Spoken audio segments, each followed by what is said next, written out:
For any advertisements, contact us 9885272720. ప్రేక్షకులందరికీ నమస్కారం అండి. ఈరోజు మన ఛానల్లో మనం ఏకశాల, ద్విశాల, త్రిశాల, చతుర్ముఖశాలకు సంబంధించిన పూర్తి సమాచారం ఏంటి, అసలు దేనిని ఏకశాల అంటారు, దేనిని ద్విశాల అంటారు, దేనిని త్రిశాల అంటారు, దేనిని చతుర్ముఖశాల అంటారు. సో వీటికి సంబంధించి అసలు ఏకశాల మంచిదా, ద్విశాల మంచిదా, త్రిశాల మంచిదా, చతుర్ముఖశాల మంచిదా, చతుర్ముఖశాల అంటారు లేదంటే చతుర్శాల అంటారు. సో ఇలా డిఫరెంట్ పేర్లతో చాలా వరకు ఉన్నాయండి. అంటే మనకు ఈ శాలల్లో ఏంటంటే స్పెషల్గా 108 శాలలు, అంటే ఇంకా మనం డెప్త్కి వెళ్ళిపోతే కొన్ని పుస్తకాల్లో అయితే మీకు కనీసం 1000, ఇంకా కొన్ని పుస్తకాలు 64,000 వరకు ఉన్నాయి అని చెప్పి పాయింట్స్ ఉన్నాయి. అసలు ఇంత డెప్త్, మరి అన్ని కండిషన్స్ ఏమేమి చేంజ్ చేస్తానని అయితే తెలియదు. సో సింపుల్గా మీకు ఒక్కటి చెప్తానండి. శాల అంటే ఒక గృహం, ఒక సింగిల్ హౌస్ అన్నమాట. ఈ హౌస్కి సంబంధించి తూర్పులో వరండా పెడితే ఎలాంటి నియమాలు ఉంటాయి, ఒకవేళ పడమరలో పెట్టాల్సి వస్తే దాన్ని ఏం పేరు ఉంటుంది, ఉత్తరంలో పెడితే దానికి ఏం పేరు ఉంటుంది, దక్షిణంలో పెడితే ఏం పేరు ఉంటుంది, నెక్స్ట్ తూర్పులో ఉత్తరంలో పెడితే ఏముంటుంది, తూర్పు దక్షిణం పెడితే దాన్ని ఏమంటారు, తూర్పులో డబుల్ వరండా పెట్టి ఉత్తరంలో ఒకటి పెడితే దాన్ని ఏమంటారు, తూర్పులో డబుల్ పెట్టి పడమరలో సింగిల్ పెడితే దాన్ని ఏమంటారు. సో ఇలా అసలు ఈ శాలలకు సంబంధించి, ఈ వరండాలకు సంబంధించిన ఎన్నో పేర్లు అనేవి మనకు శాస్త్రాల్లో చెప్పాయి. సో మనం గతంలో చెప్పుకున్నాం, ఏం చెప్పుకున్నామంటే మనం తూర్పులో ఉత్తరంలో ద్వారాలు ఉంటే క్రూర గృహం అని చెప్పి, ధనదా గృహం అని చెప్పి, కాంత గృహం అని చెప్పి, ఇలా డిఫరెంట్ ఎన్నో చెప్పుకున్నాం. విజయశాల, జయశాల, ఇట్లా శాలల గురించి చెప్పుకున్నాం కదా. సో ప్రస్తుతం అంటే ఈ సమాజానికి మనకు కేవలం 16 సరిపోతాయి, దానికి మించి అవసరం లేదండి. సో చాలామంది మిమ్మల్ని కన్ఫ్యూజ్ చేయొచ్చు, శాలలు ఎన్నో ఉన్నాయి, సో అన్ని శాలల గురించి అసలు ఎవరన్నా చెప్పారా అని మిమ్మల్ని కన్ఫ్యూజ్ చేస్తారు. సో ప్రజెంట్ మనం ఈ వరకు మాత్రమే పాటించగలిగేదండి. సో దానికి మించి అవసరం లేదు. అసలు ఈ ఏకశాల అంటే ఏంటి, ద్విశాల అంటే ఏంటి, త్రిశాల అంటే ఏంటి, చతుర్ముఖశాల గురించి ఇప్పుడు తెలుసుకుందాం. సో ఇక్కడ మీకు ఈ ఏకశాల, ద్విశాల వీటికి సంబంధించిన తేడాలు, దాని తర్వాత టోటల్ డీటెయిలింగ్ ఇన్ఫర్మేషన్ అసలు ఏముంది నేను ఒక్కసారి మీకు బోర్డు మీద నేను ఎక్స్ప్లెయిన్ చేస్తాను, ఒకసారి చూడండి మీరు. ఇక్కడ మనకు స్పెషల్గా ఏంటంటే ఒక ప్లేస్ తీసుకున్నారు అనుకోండి, మీరు ఇట్లా ఒక ప్లేస్ తీసుకున్నారు, ఇది ఒక ఈస్ట్ ఫేసింగ్ రోడ్, ఓకేనా. ఈస్ట్ ఫేసింగ్ రోడ్ మీరు తీసుకున్నప్పుడు ఇక్కడ మీరు ఏదైతే పడమరలో ఒక ఇల్లు కడతారో, ఒక ఎగ్జాంపుల్లో చెప్తున్నాను, మీరు ఏదైతే ఇల్లు కడతారో దీన్ని ఏకశాల అంటారు. అంటే ఒక స్థలం మొత్తంలో కేవలం మనం ఒక ఇల్లు కట్టినప్పుడు దానిని ఏకశాల అంటారు. ఒకవేళ ఇది మనకి ఈస్ట్ కాదండి, ఇది మనకు నార్త్ సార్ అంటే, నార్త్ అయినా ఇది ఒకటే కడుతున్నాం కాబట్టి దీన్ని కూడా ఏకశాలనే అంటారు. సో నార్తా, ఈస్టా, వెస్టా అనేది సంబంధం లేదు. ఇక్కడ ఏదైనా మనం ఒక స్థలం మొత్తంలో ఒక హౌస్ కట్టినప్పుడు దీనిని ఏకశాల అంటారు. ఇక్కడ కట్టొచ్చు, ఇక్కడ కట్టొచ్చు, ఇక్కడ కట్టొచ్చు, ఇక్కడ కట్టొచ్చు.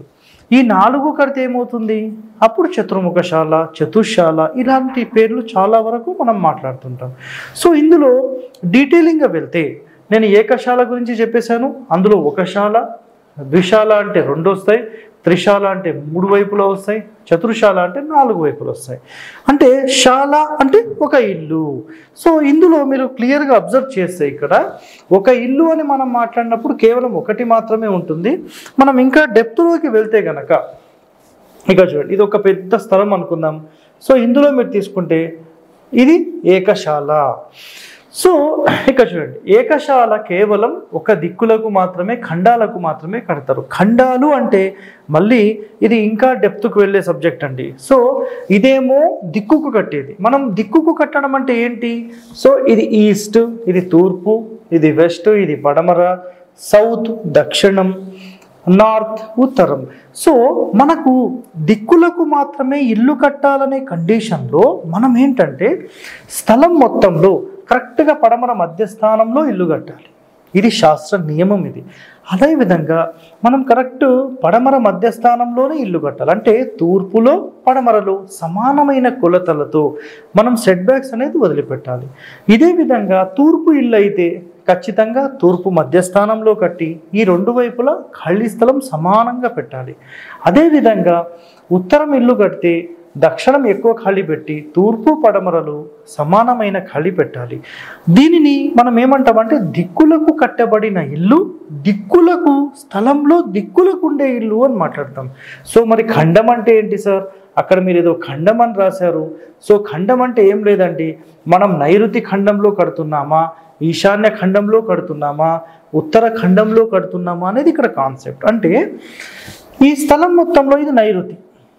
సో ఇల్లు వచ్చేసేసి ఇట్లా మూలకు కట్టామనుకోండి, దీన్ని నైరుతి ఖండం అని అంటారు. ఓకేనా? అదేవిధంగా ఆగ్నేయ మూలకు కడితే ఇది ఆగ్నేయ ఖండము అని చెప్తారు. అదేవిధంగా మనం ఈశాన్యానికి మూలకు జరిపి కడితే దీన్ని ఈశాన్య ఖండము అంటారు. ఒకవేళ మనము వాయువ్య మూలకు కడితే దీనిని వాయువ్య ఖండము అంటారు. సో ఇందులో మనం ఖచ్చితంగా 4 దిక్కులకు 100% కట్టొచ్చు. రెండవ కండిషన్లో ఈశాన్య ఖండం అన్నిటికంటే టాప్ అండ్ నైరుతి ఖండం అన్నిటికంటే టాప్. అంటే ఈ రెండు నంబర్ 1, ఈ రెండు మీకు పనికి రావండి, ఎట్టి పరిస్థితిలో పనికి రావు. ఇదైతే క్లియర్ కట్. ఇప్పుడు మనం ఇంకా డీటెయిలింగ్లోకి వెళ్తే, సో ఇప్పుడు చూడండి, మనం ఏకశాల గురించి మాట్లాడుకున్నామంటే ఒక ఇల్లు ఎటైనా కట్టొచ్చు అనేది కండిషన్. 4 మూలల 4 సెంటర్ల సంబంధం లేదు. ఇది ఒకటి క్లియర్. ఇప్పుడు మనము ఏకశాలకు సంబంధించి డిస్కషన్ అయిపోయింది. ఇప్పుడు ద్విశాల గురించి, ద్విశాల అంటే ఏంటంటే ఒక 2 ఇవ్వండి, ఒకటేమో దక్షిణము ఇంకోటేమో పడమర అనుకుందాం ఊరికే. దీనిని ఒకటైతే ఏకశాల అన్నాం, 2 వచ్చినప్పుడు ద్విశాల అవుతుంది. సో ద్విశాల అనేది మరి ఎటు కట్టాలి? శాస్త్రంలో చెప్పబడిన కండిషన్ ఏంటంటే దక్షిణంలో పడమరలో మాత్రమే దీనికి అలోవెన్స్ ఉంది. మనం బ్రహ్మస్థానంలో ఏ విధమైనటువంటివి కట్టకూడదు, ఇది బ్రహ్మస్థానము. సో ఇప్పుడు ఈ ద్విశాల సార్ మేము ఇట్లా కాకుండా మేము తూర్పులో ఒక ఏకశాల ఉత్తరంలో ఏకశాల పెట్టి కట్టొచ్చా అంటే ఇది శాస్త్రంలో చాలా తీవ్రమైన దోషంగా పరిగణించబడి చాలా తీవ్రమైనటువంటి బాధలు అనుభవిస్తారనేది ఎన్నో గ్రంథాలు రాయబడి ఉంది. అయితే ఈ రెండు మనకు నాట్ అలౌడ్ అండి. ఇదైనా లేదంటే పడమర ఉత్తరమైనా లేదంటే దక్షిణము తూర్పు అయినా ఇవన్నీ నాట్ అలౌడ్. సో మనకు అలో మాత్రం ఈ రెండే ఉన్నాయి, ఏకశాల ఇదొకటి, ద్విశాల అయితే ఈ 2. ఒకవేళ త్రిశాల మీకు కావాలనుకోండి, అప్పుడు మీరు సింపుల్గా ఏంటంటే ఈ రెండింటికి అటాచ్డ్ ఉత్తరంలో కానీ తూర్పులో కానీ యాడ్ చేసుకోవచ్చు. సో ఏదైనా ఒకటి యాడ్ చేస్తే దాన్ని త్రిశాల అంటారు. సో ఇలా కాకుండా ఇంకొక మాట కూడా ఉందండి, అదేంటంటే మనము ఈ 3 శాలలు పెట్టినప్పుడు మనకు మెయిన్ డోర్ ఎక్కడ పెట్టాలి? ఇది రోడ్ ఫేసింగ్ అయినప్పుడు మెయిన్ ఎంట్రన్స్ ఇట్లా ఉంటుంది. ఇది బ్రహ్మస్థానం అయితే మెయిన్ ఎంట్రన్స్, దీనికి లెఫ్ట్ అండ్ రైట్ ఇట్లా ఉంటుంది. ఒకవేళ మనం తూర్పులో ఇల్లు కట్టినప్పుడు ఆటోమేటిక్ ఇక్కడ ఇది రోడ్ ఉన్నప్పుడు అప్పుడు డోర్ ఇటు అవుతుంది, సెంటర్ ఆఫ్ ద బ్రహ్మస్థానం ఓపెన్ ఉంటుంది, ఇది త్రిశాల అవుతుంది. సో ఈ విధంగా మనం ఏంటంటే ఈ వైపు కానీ ఈ వైపు కానీ ఓపెన్ చేసుకోవచ్చు. సార్ మరి చతుర్ముఖశాల అంటే ఏంటి? చతుర్ముఖశాల అంటే ఇవి 4 శాలలు కలిపి ఉంటాయి. రోడ్ వైపు ఏముంటుందంటే ఖచ్చితంగా దీనికి వరండా అనేది ఏర్పాటు చేస్తారు. అప్పుడు సెట్ బ్యాక్ అనేది ఖచ్చితంగా ఇంకొంచెం ఎక్కువగా ఉండాలి. ఎక్కువగా పెట్టి ఈ విధంగా పెట్టి 2 పిల్లర్స్ 4 పిల్లర్స్ పెట్టి ఇట్లా మెయిన్ డోర్ పెట్టి ఇదొక శాల ఏర్పాటు చేసుకోవచ్చు. సో ఇందులో ద్విశాల సిద్ధాంతము.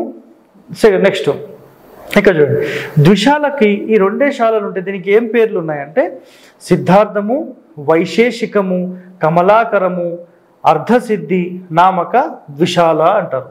వీటికి ఇట్లాంటి నామాలు ఉన్నాయి. అదేవిధంగా త్రిశాల గురించి మనం మాట్లాడినప్పుడు ఈ త్రిశాల ఇటుంటే ఏంటి చూపిస్తాం. త్రిశాలని హిరణ్యనాభము, స్వర్ణగర్భము, జయతి నామక త్రిశాల శుభప్రదం. అంటే ఈ 3 నంబర్ 1. ఇప్పుడు తూర్పు లేనట్టి శాలను అంటే ఈ తూర్పు శాల లేదనుకోండి, కేవలం ఈ 3 ఉన్నాయి. సో వీటిని ఏమంటారంటే సుక్షేత్రము హరిపాద నామక త్రిశాల అనబడుతుంది. ఇది కూడా శుభప్రదమే. ఇప్పుడు మరి తూర్పు లేనట్టి దానికి చెప్పుకున్నాం, మరి ఉత్తరం లేనట్టి దానికి మళ్ళీ మాట్లాడదాం. సో తూర్పు లేనట్టి శాలను అయిపోయింది.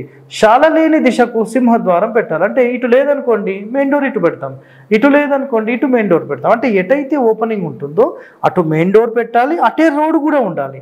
మళ్ళీ వేరే ఎక్కడో మేము రోడ్ తీసుకుంటామంటే కుదరదండి, అది కండిషన్. నెక్స్ట్ 4 శాలలు ఉంటే దానిని చతుర్శాల, చతుర్ముఖశాల అని అంటారు. నెక్స్ట్ మండువా అని కూడా అనవచ్చు. సో ఇక్కడ మీరు చూస్తే గనక సింపుల్గా చతుర్శాల అంటే 4 శాలలు మీకు వచ్చేసాయి. ఇక్కడ అర్థమైంది కదా. సో ఇందులో కూడా మనకి ఇంకా డెప్త్కి వెళ్తే ఇక్కడ ఏం చెప్పారు, త్రిశాల, ఓకే.